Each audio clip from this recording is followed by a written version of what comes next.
Welcome back, Norfolk Enjoyers. I'm Andrew. And I'm Steph.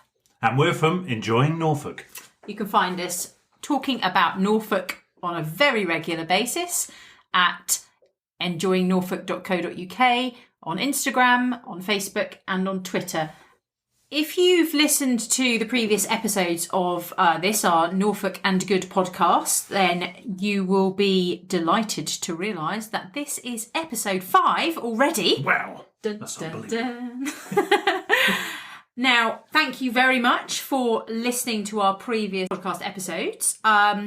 We have had, again, lots of really great feedback to the last one, in which we talked about farm shops. Norfolk farm shops. Norfolk farm shops. Yeah, which was great fun. Yes, and it was. Also, very tasty indeed. Tasty. Yeah, absolutely. So a few of our listeners suggested other good Norfolk farm shops that might be worth a look. So what were some of the suggestions that you saw, Andrew? Yeah, the ones I saw Heverset Farm Shop. Yeah. Actually, which I do remember. Yeah, been out a while ago, though. Yeah. A while ago. But, just right outside Norwich in Heverset, just on the outskirts of Heverset. Nice farm shop there. Another one, which I've been to and I do love, is when I'm up on the Norfolk, on the coast road, going through Cly, just on the corner there, Picnic Fair. Picnic Fair, yeah, that's a good one, isn't it? You always seem to be hanging around Picnic Fair, Andrew, to be honest. I always seem to be hungry just as I'm going through Cly. Conveniently. Yeah, and they do some lovely pies, pasties, savoury stuff, sausage rolls, and cake. Sausage rolls again. And cake. And I should work on commission. Yeah, I know.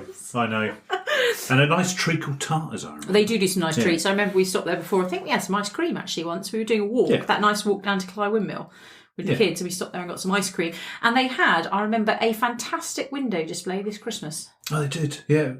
It's like animated kind of moving. It moved around in a train, It was really I think. lovely, yeah. I don't know if we've still got it. We might have it as part of some of the reels on our Instagram, but it was really nice. So, really good one. Some ones which we haven't really ever visited, which were recommended. So, if you've been to them and you can tell us about them, then it was Nick's Farm Shop at Bacton. Ooh. Never heard of it, never been there, so worth checking out. And Rookery Meadows drive-through, which apparently has some connection to the Norfolk Veg Box. Oh, okay. So again, worth having a look at. Lovely name as well. Lovely name. Rookery Meadows. Just go for that, I think. Yeah, so we'll definitely have a little investigation of that. And one that we have been to ourselves in the past, that someone mentioned, Fielding Cottage. Yes. Which are big on goats, I believe. Yes, goats, cheese, and everything related to goats, I would think. Yes, yeah. But and I'll probably stock a load of other things as well, which is yes, as well as good. Absolutely, yeah. So thank you very much for sticking with us, for listening again. This week, very different topic to last week. No food. We were sorry to disappoint you, Andrew. We were going to talk about books and the kind of literary connection that Norwich and Norfolk has.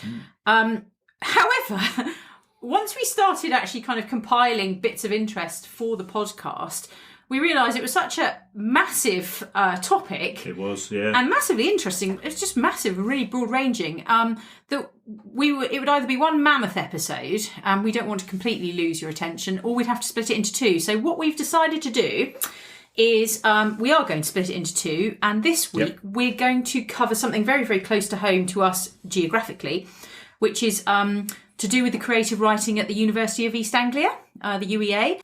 So they were Britain's first MA in creative writing course. They founded Britain's first MA in creative writing at the UEA 50 years ago. Wow. By Angus Wilson and amazing. Malcolm Bradbury. And they also started the UEA Literary Festival 30 years ago. Yep. Back in 1991. So, and aside from those... amazing as well, already. It really is. Ago. I know. Yeah. It's nearly as old as me. Or I'm nearly as old as it. I shouldn't have said that way around. Really super fantastically. Just a quick fact about that. So their first MA student was Ian McEwan. Okay. Who went on to win the Booker Prize and has written novels such as Atonement and that kind of thing. So, not too shabby. Yeah, that was a good first. yeah, definitely. And their first literary festival, which now attracts around 6,000 book lovers every year, featured the lineup of Arthur Miller, P.D. James, Doris Lessing, Salman Rushdie and Ruth Rendell. Crikey. So again, that's all killer and no filler, isn't it? So they're not messing about when it comes to literature at the UEA, is the kind of vibe we're getting. Yes, that was, again, to start with, that as your first one. I know, it's like that bar is set high. That's, very impressive and exciting. So, fantastically enough, this year's UEA Literary Festival, which now has obviously all had to move online because of current restrictions, etc., it sort of rebranded itself as UEA Live, and that kicks off this month on the 24th of February. Yes. So what we thought we would do is speak to one of the co-directors. So the co-directors of the UEA Live Festival are Kate Moorhead and Alison Winch. And we caught up with Kate, who is a lecturer in creative writing at the UEA and has also written a novel herself, to find out a bit more. Fabulous. So thanks ever so much for your time this afternoon, Kate. Thank you. Thanks for having me. We were just wondering if we could sort of start things by just really introduce yourself and what you do at the UEA and your role with UEA Live. Yeah, sure.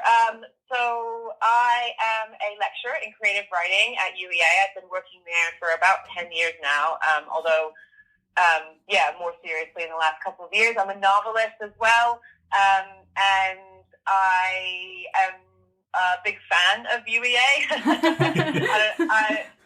which I guess sounds obvious, but I actually I did a year abroad when I was an undergraduate at UEA originally. That's how I discovered UEA. I'm from the States originally. Yeah. And then I loved it so much that I came back to UEA to do my MA in creative writing. Fabulous. And then I got a job, so I started teaching as an AT, and I've just kind of never left.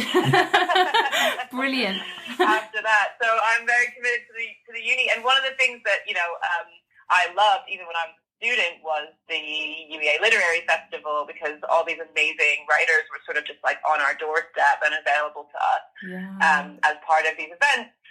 So when the opportunity came up to take it over, basically as co-director, I thought this will be fun. And I've been running a sort of student-facing event, live literature events, where the students read their own work, and we often have a headliner who's more of a recent sort of a debut novelist or someone who's sort of up and coming, usually a graduate or someone associated with the university. So I've been running that for a couple years, so it seemed like, and I really like events, and live literature events is a big interest of mine, so I thought, what a great opportunity to kind of take something that has this like amazing history and like make it my own and put my own stamp on it and bring it to new people. So that's kind of how I got into being the co-director. Fabulous. And having now done it, you said that you thought it sounded like fun. Having now done it for a couple of years, are you still glad that you took it on? Well, actually, as co-directors, so Alison and I as co-directors have only officially taken this on now. Okay. So this program this spring is kind of our sort of first little foray into co-directing, although it's still attached to the yearly festival. But so this is us, our debut on the scene, as it were. So we're really excited. And really looking forward to like what we can do in the next couple of years. This kind of lines up with I don't know if you know that it's the 50th anniversary of creative writing at UEA. So this whole year has been full of events and sort of things associated with it. Obviously, they've had to change because of COVID a lot of the events we wanted to do. So this year's festival is very much linked to that celebration, and then moving forward into sort of the new festival, which is we've rebranded as UEA Live. We used to be just a literary festival, and Alice and I are taking over. So it's kind of a new stage that we're just starting. So it's really exciting for us. Oh wow, that's really exciting. And I was reading just on that subject about the 50th anniversary of the creative writing, that it's 30 years this year of the first UEA Literary Festival. So it's a big year. It is a big year for us to be taking it on, so no pressure or anything. We've got some big shoes to fill as well. People who've done it in the past, but I think this is a great time to be able to sort of what we really want to do with the Creative Writing 50th anniversary and with the rebirth of the festival is to sort of think about not just what we've done in the past 50 years, although that's part of it, or 30 years, but what's coming next. You know, what is writing going to be as the world changes and moves forward? And that's kind of what we want to bring to this next phase of the festival. Yeah, so Kate, tell us a little bit more about what is coming up at UEA Live this spring. So we have 7 events this semester, let's say this academic semester this spring, and they're pretty much every week on a Wednesday at 7 p.m. They're all going to be remote, obviously, at the moment, so they're accessible online. And yeah, we've got some really exciting ones. I guess a couple of standout ones for me personally is we have a Future Informed panel. So again, as part of the Creative Writing 50th anniversary, there's this massive project being undertaken between, I think, 5 or 6 writers and sort of creative arts technologists. Wow. So they're pairing these writers with these technologists to do exactly what I just said, is imagine how creative writing might interplay with technology and sort of form moving into the future. Wow. So this event will actually be a panel involving some of those writers as well as the director, and they'll be discussing the project, discussing their work around the project, discussing the future of writing, and that's on March 24th. And so some of those writers, all graduates from UEA, I'd like to add, Yeah, wow. is novelist Imogen Hermes Goer. She wrote The Mermaid and Mrs. Hancock, which got quite a lot of press. Yeah. Playwright James McDermott. We have poet Mona Archie and children's author Mitch Johnson, who wrote book Kick. I'm reading that at the moment, I think, actually. I'm reading it to my youngest son. Yeah, is that the one which is set in Jakarta? Yes, I think so. Yeah, I'm literally... He came to my son's school. Our boys are obviously at school in Norwich locally, and he actually came into the eldest school and did a bit of a reading and a book signing. And so we have the book, and I'm now reading it to our youngest, funnily, at the moment. Oh, bless. That's great. That's great. Yeah, Mitch is great as well. I mean, he was, working in the campus Waterstones while also, touring his book at the same time. So, very, very sweet. So all of them are going to be there, and then the Future Informed executive producer, Tim Wright, is chairing that event, so it's very much going to be kind of an introduction to that project and to, thinking about writing in the future. So that's an exciting one. And then my personal favorite is, because it's kind of my event, I guess, is the last one, the final one on May 5th. We are premiering an exclusive film art spoken word project created by Ali Smith, the writer Ali Smith, who was obviously named the #1 best British novelist by the Times Literary Supplement. Massive kudos. Yeah, and she's just published this quartet of novels, the seasonal novels. So she and her partner, who is a video artist, have been making these amazing visual art sort of video collaborations where Ali writes and speaks on a topic, and Sarah puts together archive footage around sort of that topic. And so they're making one exclusively for UEA Live, a fully new one with new writing by Ali. They're using the East Anglian Film Archive to create the film, so it'll be very based in Norfolk, obviously. And it's going to air live. So the event on May 5th is we're airing this film. And we're going to have a Q&A with Ali afterwards. And then that's it. The film is no longer available after that. So my it's very goodness. exclusive. Wow. Yeah. That's amazing.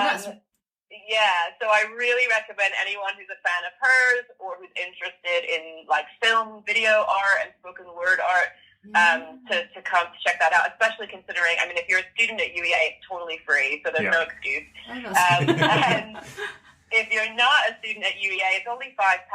So it's really not, I feel like there's no excuse not to go. And if you pay a little bit more, there's a book bundle deal as well, so you get a copy of Ali's book. And that's true of all the events. Yeah, I saw that. They're £5, and then there's a slightly higher price, and you get a book, their most recent book included. So, I think that's like really accessible in terms of these kinds of names and the kinds of things that are coming in. So I really hope people take advantage of it.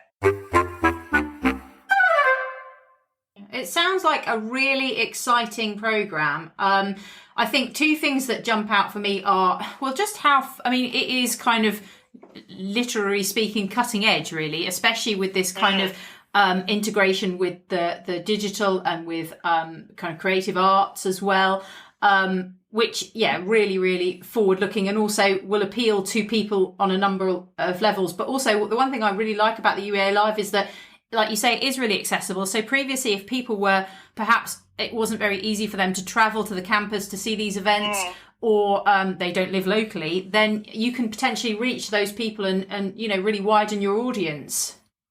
Absolutely, and that's what we really want to do. Not just sort of in the area or even in the country. What's really nice is this makes these events international, and so we get to share what we're doing, which is just super exciting. Obviously, moving everything online and having to deal with COVID, no one's happy about that, and it's definitely a drawback to, we miss out on that, that vibe of being in the lecture theater, and there's all this bustle and everyone's, the writer's right there in front of you. But I think you get something else in return, and I think there's a certain intimacy of getting to sit in your bedroom and kind of listen to these people live, and just make it more accessible. Generally in terms of physical accessibility, but just all kinds of accessibility. So I love it, and it's allowed us to make a lot of it free for students and make it a bit cheaper. Although we know how that is with finance. It just doesn't last long if you keep doing it that way. But we're really excited that, especially for this year, we were able to to make it really cheap or free for a lot of people. So that's really important. And to raise the profile as well, it's worth it. Just especially given things are as they are.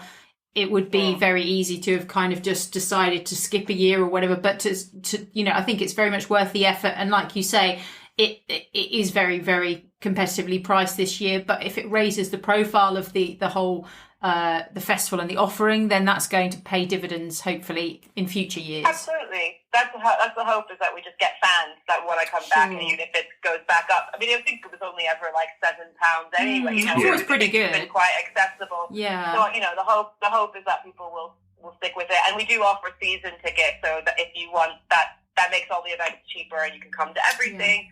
I think there's lots of different ways to access it, and I'm just excited to get to share it with people, and especially moving forward, thinking about how the festival is going to change in this new iteration. Obviously, you changed and adapted fairly quickly, it seemed last year, didn't you? Yeah, it seemed impressively quick. Was that a whole stressful moment for yourselves at UEA Live to get that all online? I think, again, for me and Alison, because we're kind of coming into this role, we were quite lucky in that it didn't really fall to us. We have an amazing events team led by Molly Taylor, and they do amazing work when it comes to that, generally just in terms of running our events and promoting them. But in terms of making this switch and running last semester's festival all online and making the switch quite quickly even before that, it was a lot of stress, I think, but they did manage to turn it around quite quickly. You'd almost not realize that they weren't already set up to do that. I think I was just as impressed with them as you were. I'm quite glad that wasn't my responsibility, because I don't know that I would have been able to do it as well. So we're really lucky to have them, doing the kind of the hard work in the background, It's actually thrown a lot of other stuff into light where you think, oh, this is quite good. Maybe we should keep this,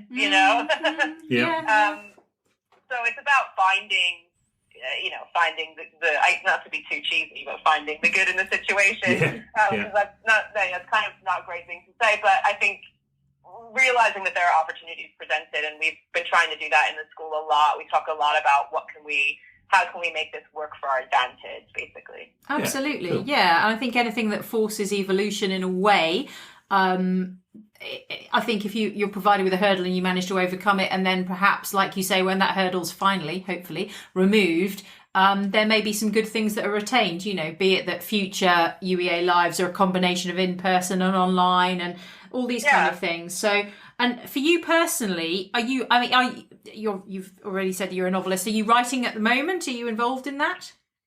I am writing at the moment after a little bit of a hiatus. I'm actually, as someone who's, I have a published novel. I'm sort of thinking, I'm moving away from novel writing, and I'm working on a screenplay at the moment. Actually, kind of one of my colleagues in script writing is kind of running her own, was running a little course over the break, and I thought, I'm going to take a course and just get the basics down. So she's kind of been helping me learn to do some script writing and get some ideas down in script. So that's kind of where my head's at right now. A lot of my time is devoted to teaching. I'm very much like I have been a teacher first and a writer second for the last, decade, really. And I'm just coming into a place where I might switch back a little bit. As much as I love teaching, I'm ready to do some writing. Oh, well, they complement each other, don't they? And so, forward, what are the plans for UEA Live after the spring event? So now it's so this is all programmed somewhat for us through the CW50. We had some say in some of this that happened, but it wasn't really in our hands. Moving forward, it'll be up to Alison and I a bit more to think about who we're going to bring in and who's available. And I think we really want to take a broader approach in terms of sort of cross-humanities kinds of writers, so not necessarily just, fiction writers or even, just non-fiction writers, but people who work across the humanities and sort of across where, what we do in the school environment. But also to bring kind of an intersectional lens to things. I think there's some newer voices maybe that we could intertwine with our more established voices. I know that the festival's always brought established writers, and we want to keep doing that and bringing the names that people know. But I think we want to take the opportunity to maybe introduce people to some voices and names that they haven't heard before, or that are maybe just on the cusp of coming up and being quite big, especially in terms of kind of representing different perspectives and different kind of outlooks and looking sort of internationally and that kind of thing. So hoping to just broaden the horizon, broaden the scope a little bit. If I were someone who was completely unfamiliar with the UEA Live, I kind of, I read a bit, but not a lot, so I'm not necessarily familiar with some of the authors. But how would you entice me to kind of sign up for some of these events? I think, even if you're not, like we said, we have a lot of, great authors. We've had Donna Tartt, Margaret Atwood, Salman Rushdie, Stephen Fry, people like that. But equally, if it's names that you haven't heard of, but you're just interested in checking it out, I think what's really nice is it's quite intimate. You really get a chance. It's not just the writer reading from their work. They're in discussion with somebody. It's not even an interview. It's a conversation. And you really get a sense of who they are and why they do what they do and sort of why their work's interesting or important. And it certainly opened me up to new writers. So I may have seen someone in the festival that I hadn't really heard of or known before, and then thought at the end of that, man, I'm definitely going to read that because I feel like I know this person and I understand where they're coming from. And I think contemporary audiences, we like to know our writers or our filmmakers. Like, we like to feel like we know them and know who they are. And usually we just do that through their work. So it sort of gives you a chance to really access these people as people. And, the people that are in conversation with are usually very relevant, academics who are working in a similar field, and they often know the work really well. So you get, you get a really good insight, I think, into processes if you're an artist at all or interested in art processes. And just get to meet these writers and decide for yourself if you want to check them out. So, especially if you're sitting at home, and you can't leave your house. What else could? You could definitely. It's definitely a good way to spend some time, I think. Yeah, absolutely right.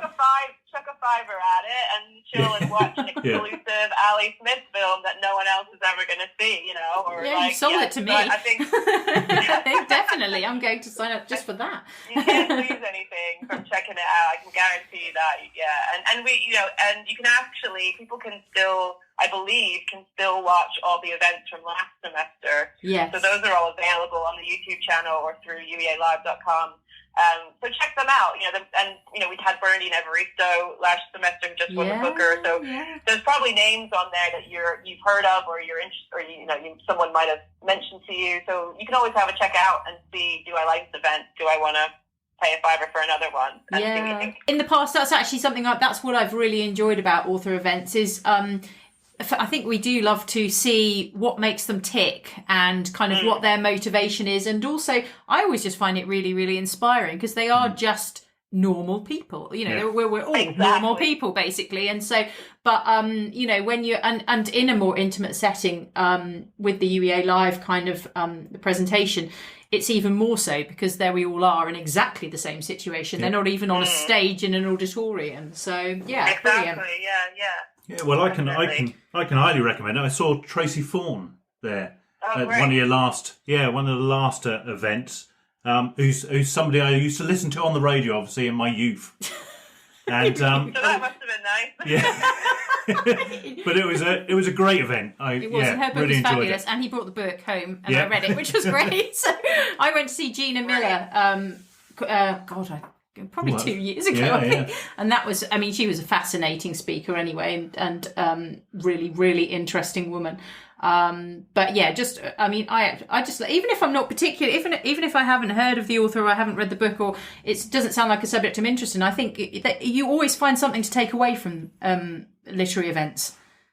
Absolutely. I think, that's the thing about books or stories is that even people who don't read a lot or whatever, they speak to all of us. And I think, anyone interested in writing or creating art, I think it's always worthwhile to see these people really talk about it. And I think especially students of literature or writing students or just writers, people, trying to be writers out there, you get in your head that these people are like magic, that they just like make this magic on the page, and it's like, oh, I'll never be that. I don't have that magic. But then you sit down and you listen to them talk about drafting or being rejected or, how much work goes into it, and you go, oh, okay, like I get it now.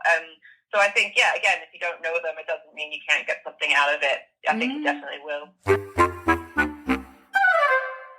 Kate, we couldn't leave you without finding out what your favourite books or authors are and what you're currently reading at the moment. We had to ask it. So, okay, that's fair enough. My favourite, I guess, favorite's so hard, that is.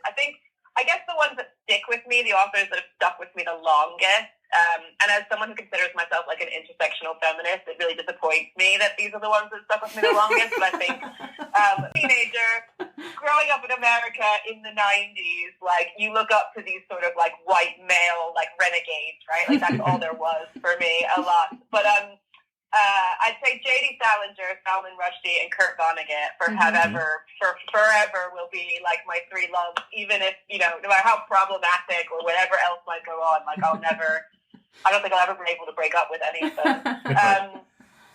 But currently I'm much more I've actually really gotten into Afro and African futurism as a genre. And I've just started reading a book called Kabu Kabu, which is a collection of short stories by Nnedi Okorafor. And she basically only recently coined African futurism. So Afrofuturism has existed for a while, and it's basically sci-fi that has Black people in it, which sort of traditionally, isn't necessarily the case. But it tends to be from an African-American perspective. So Nnedi, she writes stories that are African, they're set in Africa, or they're African diaspora stories that are also then futuristic and sci-fi. And I think there's a lot of writers doing that right now, a lot of them coming out of Nigeria and other places. And they tend to be female or non-binary, and they're writing these incredible sci-fi stories that really deal with things like race and gender and technology. So yeah, that's me right now. That's kind of my thing at the moment. Yeah, fabulous. That sounds really interesting. I'm going to take a look at that. I think. If I had my way, we'd have like an African futurism panel at UEA live next year. So keep your eyes out. Oh, yeah, you heard it here first. You mentioned earlier on that obviously you had a real affinity for the UEA, and so presumably Norwich and Norfolk. So really, just wanted to ask you, what are your favourite things about Norwich and Norfolk? What do you like doing? Where are your favourite places?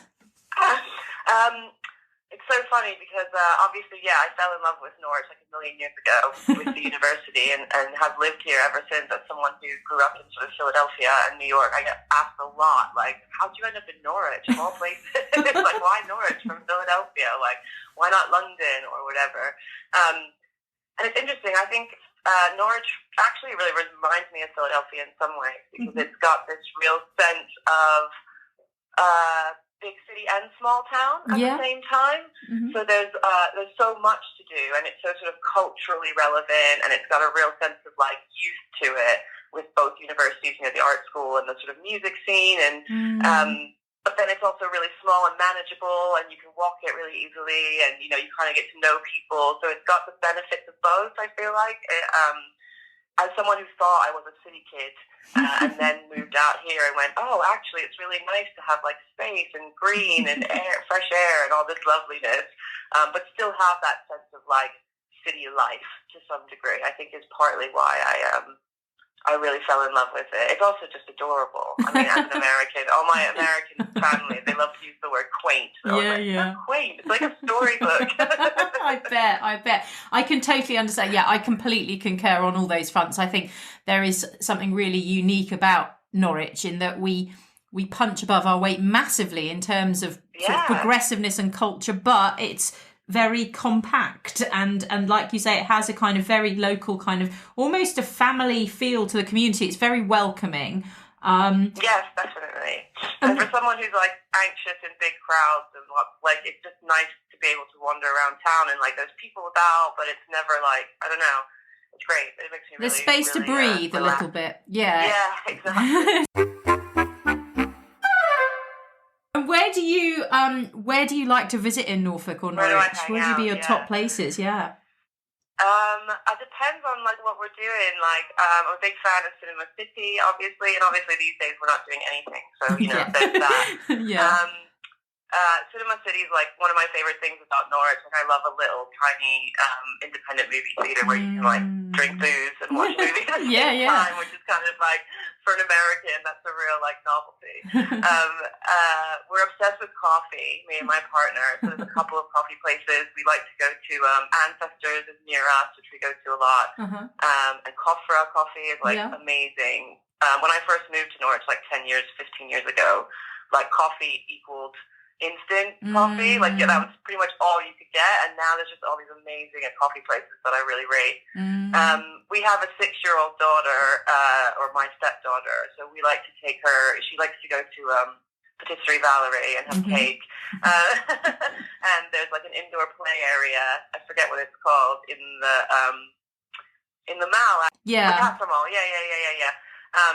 They've got this indoor play area that she's obsessed with, that she really misses going to, which is, we have a lot of fun there, definitely. And the Book Hive, I love the Book Hive, obviously, like independent bookstore, and they do great events. We've worked with them loads in terms of like they've provided books for some of our events, and they obviously host like book launches for a lot of our students and faculty, so we've got a really good connection with them, and Henry that owns it is great. Amaretto Deli, if you want to check out, if you want good pizza in Norwich, Amaretto Deli is the place to go on St. George's Street. Yeah, coming from a Philadelphian, that's high praise indeed. It really is, because like pizza's another thing I just gave up on when I first moved here, but now there's a couple of places, like Amaretto's good, Brick Pizza. Brick, I concur, we had some Brick Pizza last weekend from a farm shop. We got some to frozen and cook them up, and they're amazing. Yeah, really, really good. And Denelli's as well. Like, I was just super impressed. Like, suddenly you get all these really, like, nice pizza places. Like, the Norwich is booming these days, or at least it was before everything shut down. Yeah, but it will be back. For like 15 years, I've definitely seen it change, and mostly, for the better in terms of just like what's available and what's around. Yeah, so I'm super into it. Definitely. Brilliant. Well, I'm absolutely sure it will be back booming again. Fingers crossed. Yeah, absolutely. Yeah.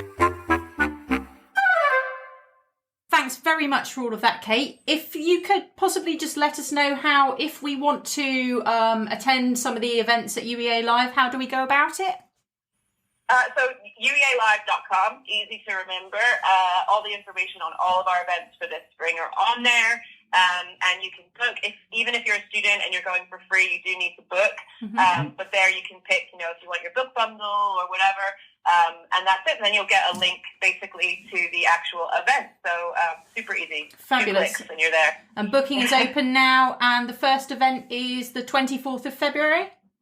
Yeah, and that's Titsi Dangaremba, who's a filmmaker and playwright and novelist, and UEA's inaugural international chair in creative writing. Her last book was just shortlisted for the Booker, so another big one to open up with. So again, come to that. Wow, that's absolutely fabulous. Thank you so much for your time today, Kate. Yeah, thank you, Kate. Thank you for having me. Thanks for the chat. No problem. And look forward to perhaps speaking with you again in the future or coming to one of the events that you're chairing. Absolutely. We hope to see you. So there you go. Lots to look forward to this spring if you're interested in books and literature or author events. Oh, and we mentioned earlier about Ian McEwan being the first MA student from the UEA's creative writing course. Well, actually, Ian McEwan was at the UEA Live last October, and he was in conversation with John Cook. And the nice thing about these events is you can listen to them again on the UEA Live website if you go to past events. Yep, uealive.com, past events tab. Yeah. And you can have a look at Ian McEwan from last October, as Andrew says. Also, all the details from this upcoming event. Yes, they're all there. Absolutely, yeah. How to get tickets, how to book yourself on.